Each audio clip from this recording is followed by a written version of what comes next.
जय हिंद दोस्तों। Welcome to my YouTube channel IGK free class. आज की वीडियो में हम BHIE 143 जिसमें हम पर्यावरण का इतिहास पढ़ते हैं, इसके कुछ इम्पोर्टेंट क्वेश्चन पे चर्चा करेंगे जो आपके एग्जाम के लिए काफ़ी इम्पोर्टेंट हो जाएगा। तो आइए जिन क्वेश्चनों का चर्चा करेंगे पहले उसको देख लेते हैं।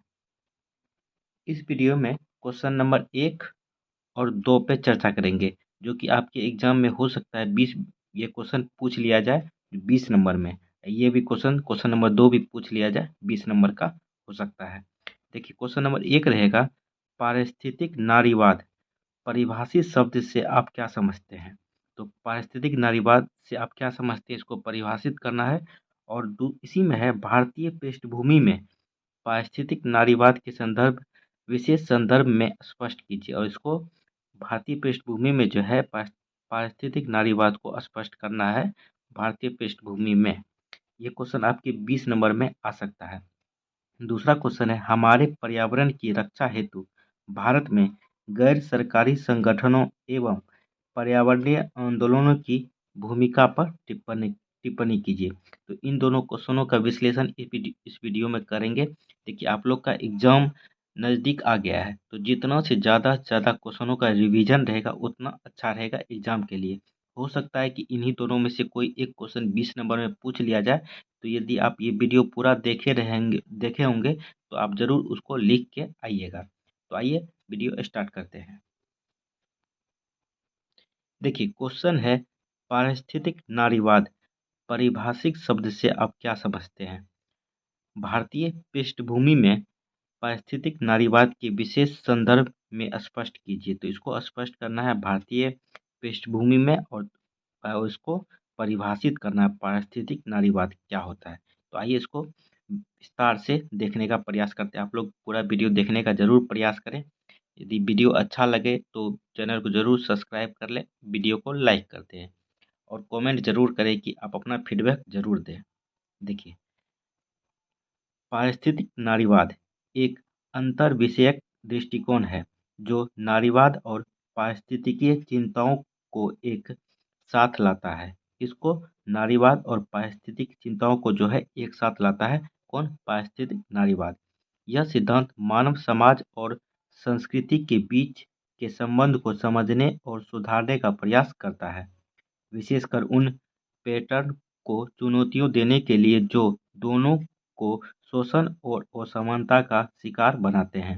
देखिए पारिस्थितिक नारीवाद आप समझ ही रहे होंगे कि ऐसा जो पारिस्थितिक को जो है नुकसान पहुंचा रहा है। और भारतीय पृष्ठभूमि में आप देखेंगे तो महिलाओं को भी एक तरह से पारिस्थितिक का सामना करना पड़ता है। यदि पारिस्थितिक में कुछ वैसा कुछ हो जाए जो पारिस्थितिक से डायरेक्ट महिला का जुड़ाव होता है, तो उनके ऊपर भी कुछ न कुछ इफेक्ट पड़ता है। ठीक है, तो आइए इसको थोड़ा सा और परिभाषित करने का प्रयास करते हैं, समझने का प्रयास करते हैं। देखिए पारिस्थितिक नारीवाद परिभाषा और मुख्य अवधारणाएं, इसको समझने का प्रयास करते हैं। देखिए पारिस्थितिक नारीवाद का उद्देश्य यह है कि सामाजिक और पारिस्थितिकीय न्याय को एक साथ देखा जाए। इसको सामाजिक और पारिस्थितिकीय न्याय को जो है एक साथ देखा जाए। यह मानता है कि स्त्री और प्रकृति दोनों को पुरुष प्रधान समाज द्वारा शोषण और दमन का सामना करना पड़ता है। तो पुरुष प्रधान में जो है स्त्री का जो है शोषण किया ही जा रहा था, अब तो बराबर में लाने का प्रयास हर सरकार कर रही है। और साथ ही प्रकृति का भी शोषण किया जा रहा है पुरुष प्रधान समाज के द्वारा। देखिए इस विचारधारा के अनुसार मानव समाज के विकास ने पुरुषों की ताकत को बढ़ाया और महिलाओं और प्रकृति दोनों को हाशिए पर डाल दिया। देखिए इसके दो मुख्य अवधारणाएं, प्राकृतिक शोषण और महिला शोषण का संबंध। देखिए पारिस्थितिक नारीवाद मानता है कि पर्यावरणीय समस्याओं को समझने के लिए हमें सामाजिक संरचनाओं और लैंगिक असमानताओं की ओर भी देखना चाहिए। देखिए पारिस्थितिक जो पर्यावरणीय समस्या है उसको भी समझना चाहिए, और समाज में जो है लैंगिक असमानता मतलब हाँ 100 पुरुष पे जो 1000 पुरुष पे जो कितनी महिलाएं हैं, ठीक है, तो इसको भी समझना चाहिए। देखिए यह दृष्टिकोण यह मानता है कि पुरुष प्रधान समाज ने प्राकृतिक संसाधनों का अत्यधिक शोषण किया है और इसी प्रकार महिलाओं को भी शोषण और दमन का सामना करना पड़ा है। देखिए, लैंगिक समानता और पारिस्थितिकीय न्याय। पारिस्थितिक नारीवाद का उद्देश्य न केवल महिलाओं की सामाजिक स्थिति में सुधार लाना है, बल्कि पर्यावरणीय न्याय को भी प्रोत्साहित करना है। यह मानता है कि लैंगिक समानता और पर्यावरणीय संरक्षण एक दूसरे से जुड़े हुए हैं। देखिए आगे। देखिए, भारतीय पृष्ठभूमि में पारिस्थितिक नारीवाद को हम समझने का प्रयास करते हैं। देखिए, भारतीय संदर्भ में पारिस्थितिक नारीवाद की चर्चा करते समय हमें भारतीय समाज की पारंपरिक धारणाओं, सांस्कृतिक मूल्यों और पर्यावरणीय समस्याओं को समझना होगा। भारत में पारिस्थितिक नारीवाद का विशेष संदर्भ विभिन्न सामाजिक और पारिस्थितिकीय मुद्दों से जुड़ा हुआ है। देखिए, भारतीय समाज में महिला और पर्यावरण का संबंध किस तरह से है, उसको देखने का प्रयास करते हैं और इसको समझने का भी प्रयास करते हैं। देखिए, भारत में पारंपरिक रूप से महिलाओं का गहरा संबंध प्रकृति से रहा है। महिलाएं ग्रामीण समाजों में जल, भूमि और वन संसाधनों की देखभाल करती है। इसके अलावा भारतीय संस्कृति में कई ऐसी मान्यता है जो प्रकृति और महिला के बीच के संबंध को सम्मानित करती है। उदाहरण के लिए, कई धार्मिक और सांस्कृतिक परंपराओं में प्रकृति की देवी के रूप में पूजा की जाती है, जैसे कि दुर्गा, लक्ष्मी और सरस्वती की जो है पूजा हमारे समाज में महिलाओं की जाती है। देखिए, हालांकि हालांकि आधुनिक युग में तेजी से औद्योगिकरण और शहरीकरण के चलते पर्यावरणीय समस्याओं ने गंभीर रूप ले लिया है। महिलाओं की भूमिका पारंपरिक कार्यों तक सीमित हो गई है और पर्यावरणीय समस्या जैसे जलवायु परिवर्तन, प्रदूषण प्रदूषण और संसाधनों की कमी ने महिलाओं के जीवन को भी प्रभावित किया है। देखिए, आगे पॉइंट को समझते हैं। पारिस्थितिक नारीवाद और भारत की पारिस्थितिकीय चुनौतियां के संबंध में हम इसको समझने का प्रयास करते हैं। देखिए, भारत में पारिस्थितिक नारीवाद की अवधारणा को समझने के लिए हमें देश की विभिन्न पारिस्थितिकीय समस्याओं पर ध्यान देना होगा। जैसे जल संकट हो गया, वनों की कटाई हो गया, वायु प्रदूषण हो गया। इन समस्याओं जो है पारिस्थितिकीय परिवर्तन का एक समस्या होती जा रही है अभी के टाइम में। देखिए, जल संकट। भारत में जल की कमी और पानी की गुणवत्ता में गिरावट एक गंभीर समस्या है। महिलाओं की प्रमुख जिम्मेदारी पानी लाने की होती है और जल संकट के कारण उनकी जीवन स्थिति में काफ़ी कठिनाइयाँ उत्पन्न होती है। वनों की कटाई। भारतीय जंगलों की अवैध कटाई और भूमि परिवर्तन के चलते पारिस्थितिकी असंतुलन बढ़ा है। महिलाओं की पारंपरिक भूमिका वन संसाधनों की देखभाल की होती है और वन कटाई के चलते उन्हें अपनी आजीविका में कठिनाइयाँ होती है। आजीविका जीने में जो है कठिनाइयाँ हो रही है। तीसरा है वायु प्रदूषण। शहरीकरण और औद्योगिकरण के कारण वायु प्रदूषण एक महत्वपूर्ण मुद्दा बन गया है। प्रदूषण के कारण स्वास्थ्य समस्याएं महिलाओं और बच्चों के लिए विशेष रूप से गंभीर हो सकती है और दिखाई भी हमें दे रही है। वायु प्रदूषण के कारण बहुत सारी बीमारियां महिलाओं और बच्चों में होती जा रही है। देखिए, भारतीय पारिस्थितिक नारीवाद की पहल। भारत में पारिस्थितिक नारीवाद की अवधारणाओं को लागू करने के लिए कई प्रयास किए गए हैं, जिसमें सामाजिक और पारिस्थितिकीय सुधार के लिए महिलाओं की भागीदारी को बढ़ावा देना शामिल है। जिसमें सामाजिक संगठनों की भूमिका, जैसे गैर सरकारी संगठन जो होता है एनजीओ और सामाजिक आंदोलन जैसे कि सावित्रीबाई फुले महिला सशक्तिकरण योजना और विकास के लिए महिलाएं महिलाओं को पारिस्थितिक संरक्षण और सामाजिक न्याय की दिशा में सक्रिय भूमिका निभाने के लिए प्रेरित कर रहे हैं। सतत विकास। भारत सरकार ने सतत विकास के लक्ष्यों को अपनाया है, जिसमें महिलाओं के अधिकारों और पर्यावरणीय संरक्षण दोनों को शामिल किया गया है। यह नीतियां महिलाओं को विकास की प्रक्रिया में शामिल करने और पर्यावरणीय समस्याओं को समाधान करने के लिए लक्षित है। देखिए आगे, देखिए तीसरा पॉइंट है शिक्षा और जागरूकता। शिक्षा और जागरूकता से भी महिलाओं और पर्यावरण को बचाया जाता है। ये सरकार की एक पहल है। देखिए, महिलाओं के अधिकारों और पर्यावरणीय संरक्षण के महत्व के बारे में शिक्षा और जागरूकता फैलाने के लिए विभिन्न कार्यक्रम चलाए जा रहे हैं। ये कार्यक्रम महिलाओं को उनके अधिकारों और उनके पर्यावरणीय कर्तव्यों के प्रति जागरूक करने का प्रयास करते हैं। आइए अब निष्कर्ष पे बात करते हैं। देखिए, पारिस्थितिक नारीवाद भारतीय संदर्भ में एक महत्वपूर्ण दृष्टिकोण प्रस्तुत करता है, जो महिला और प्रकृति के बीच के गहरे संबंध को समझने का प्रयास कराता है। यह दृष्टिकोण यह मानता है कि सामाजिक न्याय और पारिस्थितिक न्याय को एक साथ देखना आवश्यक है। भारत में इस अवधारणा को लागू करने के लिए कई प्रयास किए गए हैं, लेकिन अभी भी किया जाना बहुत कुछ किया जाना जो है बाकी है। देखिए, पारिस्थितिक नारीवाद हमें यह सिखाता है कि महिलाओं की सामाजिक स्थिति और पर्यावरणीय समस्या एक दूसरे से गहराई से जुड़ी हुई है और इन समस्याओं का समाधान एक एक समग्र दृष्टिकोण से ही संभव है। समग्र दृष्टिकोण मतलब दोनों पे बराबर दृष्टिकोण रखेंगे तो इस समस्या का समाधान संभव है। तो पहला क्वेश्चन देख लिए, कैसा लगा वीडियो, कैसा लगा क्वेश्चन का आंसर। आप एक बार नहीं समझे तो फिर से देखिए। एग्जाम नज़दीक आते जा रहा है, जितना से ज़्यादा क्वेश्चनों का रिवीजन रहेगा उतना अच्छा रहेगा आपके एग्जाम के लिए। आइए दूसरा क्वेश्चन समझने का प्रयास करते हैं।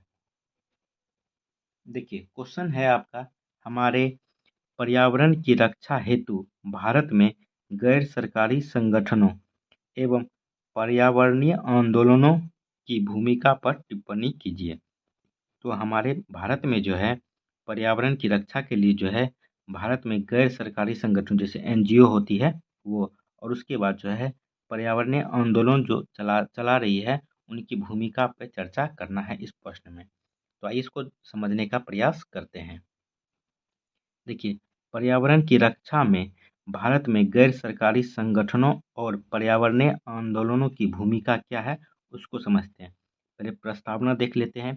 भारत एक विविध और विशाल देश है, जिसकी भौगोलिक, सामाजिक और आर्थिक विशेषता इसे एक अनूठा स्थिति प्रदान करती है। यहाँ की समृद्ध जैव विविधता और प्राकृतिक संसाधनों हमारे जीवन का अभिन्न हिस्सा है। लेकिन बढ़ती जनसंख्या, औद्योगिकरण, शहरीकरण और जलवायु परिवर्तन के चलते हमारे पर्यावरण पर गहरा प्रभाव पड़ा है। इस संदर्भ में गैर सरकारी संगठन जैसे एनजीओ, जिसे एनजीओ कहते हैं, और पर्यावरणीय आंदोलन महत्वपूर्ण भूमिका निभाते हैं। इनकी भूमिका का विश्लेषण करने से हमें यह समझने में मदद मिलती है कि वे पर्यावरण संरक्षण में कैसे कैसे योगदान दे रहे हैं और जो है किस प्रकार की चुनौतियों का सामना भी करना पड़ रहा है इनको। देखिए, गैर सरकारी संगठनों जैसे एनजीओ, एनजीओ की क्या भूमिका होती है पर्यावरण रक्षा के लिए। देखिए, गैर सरकारी संगठनों की एक प्रमुख विशेषता यह है कि ये सरकारी नियंत्रण से बाहर होते हैं और आमतौर पर स्वतंत्र रूप से काम करते हैं। भारत में अनेक एनजीओ पर्यावरण संरक्षण में सक्रिय है। उनकी भूमिका निम्नलिखित है। तो आइए देखते हैं उसकी भूमिका। पहली भूमिका जो है जन जागरूकता और शिक्षा। एनजीओ पर्यावरणीय मुद्दों पर जन जागरूकता फैलाने में महत्वपूर्ण भूमिका निभाते हैं। ये अभियान अभियान चलाते हैं, वर्कशॉप और सेमिनार्स का आयोजन करते हैं। तो आप देखते होंगे एनजीओ ने कभी कभी कभी आप कहीं पे देखते होंगे तो एनजीओ के द्वारा जो है वर्कशॉप और सेमिनार का आयोजन किया जाता है पर्यावरण रक्षा के लिए। और स्कूलों में शिक्षा कार्यक्रम संचालित करते हैं। उदाहरण के लिए पल्स और वृक्ष जैसी संस्थाएं जलवायु परिवर्तन, जल प्रदूषण प्रदूषण और वन संरक्षण पर शिक्षा और जागरूकता फैलाने का कार्य करती है। दूसरा है एनजीओ की भूमिका संसाधनों का संरक्षण। एनजीओ विभिन्न प्राकृतिक संसाधनों के संरक्षण के लिए कार्यक्रम और परियोजनाएं चलाते हैं। नेशनल वाइल्ड लाइफ फंड और इकोलॉजिकल सोसाइटी जैसे संगठन वन, जल और अन्य प्राकृतिक संसाधनों के संरक्षण में सक्रिय हैं। ये संगठनों की पहले वनों की कटाई, जल की अधिक खपत और जीव-जंतुओं के शिकार को नियंत्रित करने का जो है करने में सहायक होती है। देखिए आगे। देखिए एनजीओ की और भूमिका, नीति निर्माण और लॉबिंग जो होती है। एनजीओ अक्सर सरकार को पर्यावरणीय मुद्दों पर प्रभावी नीतियों और कानूनों को लागू करने के लिए प्रेरित करते हैं। उदाहरण के लिए centre for science and environment और ग्लोबल वॉच जैसे संगठनों ने पर्यावरण संरक्षण के लिए कई महत्वपूर्ण नीतिगत सिफारिशें की है और सरकार पर दबाव डाला है कि पर्यावरणीय नियमों का पालन करें वो। चौथा है प्रोजेक्ट और रिसर्च। एनजीओ वैज्ञानिक अनुसंधान और परियोजनाओं के माध्यम से पर्यावरणीय समस्याओं के समाधान में योगदान देते हैं। मंथन और वातावरण जैसी संस्थाएं विभिन्न पर्यावरणीय विषयों पर गहन शोध करती है और उसके आधार पर समाधान प्रस्तुत करती है। सामुदायिक भागीदारी, पर्यावरणीय समस्याओं के समाधान में स्थानीय समुदाय की भागीदारी अत्यंत अत्यंत महत्वपूर्ण है। एनजीओ स्थानीय समुदायों के साथ मिलकर काम करते हैं, उन्हें पर्यावरणीय महत्व और संरक्षण के बारे में शिक्षित करते हैं और सामुदायिक विकास परियोजनाओं को प्रोत्साहित करते हैं। प्रकृति और विलेज जैसी संस्थाएं ग्रामीण इलाकों में पर्यावरणीय शिक्षा और जागरूकता फैलाने का कार्य करते हैं। अब तो एनजीओ का भूमिका देख लिए, अब जानते हैं कि पर्यावरणीय आंदोलनों की भूमिका क्या होती है पर्यावरण रक्षा के लिए। देखिए पर्यावरणीय आंदोलनों की भूमिका, भारत में कई महत्वपूर्ण पर्यावरणीय आंदोलन भी हुए हैं जिन्होंने पर्यावरणीय संरक्षण में महत्वपूर्ण भूमिका दिया है। इनमें से कुछ प्रमुख आंदोलन निम्नलिखित है। तो पहला है चिपको आंदोलन, दूसरा है नर्मदा बचाओ आंदोलन, तीसरा है citizen for justice and peace. ये तीनों आंदोलन जो है, कुछ आंदोलन में ये तीन आंदोलन जो मुख्य रूप से हैं, जो पर्यावरणीय संरक्षण में महत्वपूर्ण भूमिका निभाई है। देखिए तीनों आंदोलन को समझते हैं। पहला है चिपको आंदोलन। देखिए 1970 के दशक में उत्तराखंड में शुरू हुआ यह आंदोलन वनों की कटाई के खिलाफ था। इस आंदोलन ने पर्यावरणीय संरक्षण की दिशा में एक नई चेतना जागृत की। महिलाओं और स्थानीय लोगों ने पेड़ों को गले लगाकर उन्हें काटने से बचाया। इस आंदोलन ने विश्व भर में पर्यावरणीय आंदोलन को प्रेरित किया है। कौन सा आंदोलन? चिपको आंदोलन। दूसरा है नर्मदा बचाओ आंदोलन। यह आंदोलन नर्मदा नदी पर प्रस्तावित बड़े बांधों के खिलाफ था, जो स्थानीय निवासियों की जमीनें डुबो सकते थे। मेडा के नेतृत्व में इस आंदोलन ने स्थानीय लोगों के अधिकार को उठाया और पर्यावरणीय प्रभावों पर जोर दिया। आंदोलन ने बांध निर्माण के सामाजिक और पर्यावरणीय पहलुओं को पुनः ध्यान में लाने में मदद की। तीसरा है justice for citizen for justice and peace, जिसे शॉर्ट में CJP भी आंदोलन कहते हैं। देखिए यह एक प्रमुख संगठन है जो पर्यावरणीय न्याय के लिए काम करता है।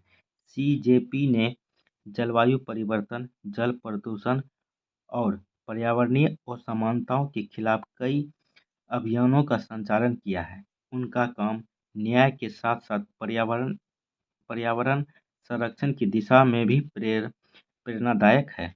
अब जानते हैं क्या चुनौतियों का सामना करना पड़ता है एनजीओ और आंदोलनों को दबाने के लिए, या उनको क्या चुनौतियों का सामना करना होता है। देखिए चुनौतियाँ और भविष्य की दिशा। हालांकि एनजीओ और पर्यावरणीय आंदोलनों ने पर्यावरण संरक्षण में महत्वपूर्ण महत्वपूर्ण योगदान दिया है, लेकिन उन्हें कई चुनौतियों का सामना करना पड़ता है, जैसे वित्तीय संसाधनों की कमी। कई एनजीओ को अपने कार्यों के लिए पर्याप्त वित्तीय संसाधनों की कमी का सामना करना पड़ता है। इससे उनके प्रोजेक्ट की सफलता और प्रभावशीलता पर असर पड़ सकता है। दूसरा है राजनीतिक और सामाजिक दबाव।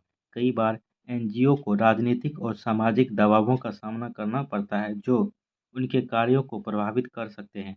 कभी कभी उनकी आवाज़ दबा दी जाती है और उनके काम को रोकने की कोशिश की जाती है।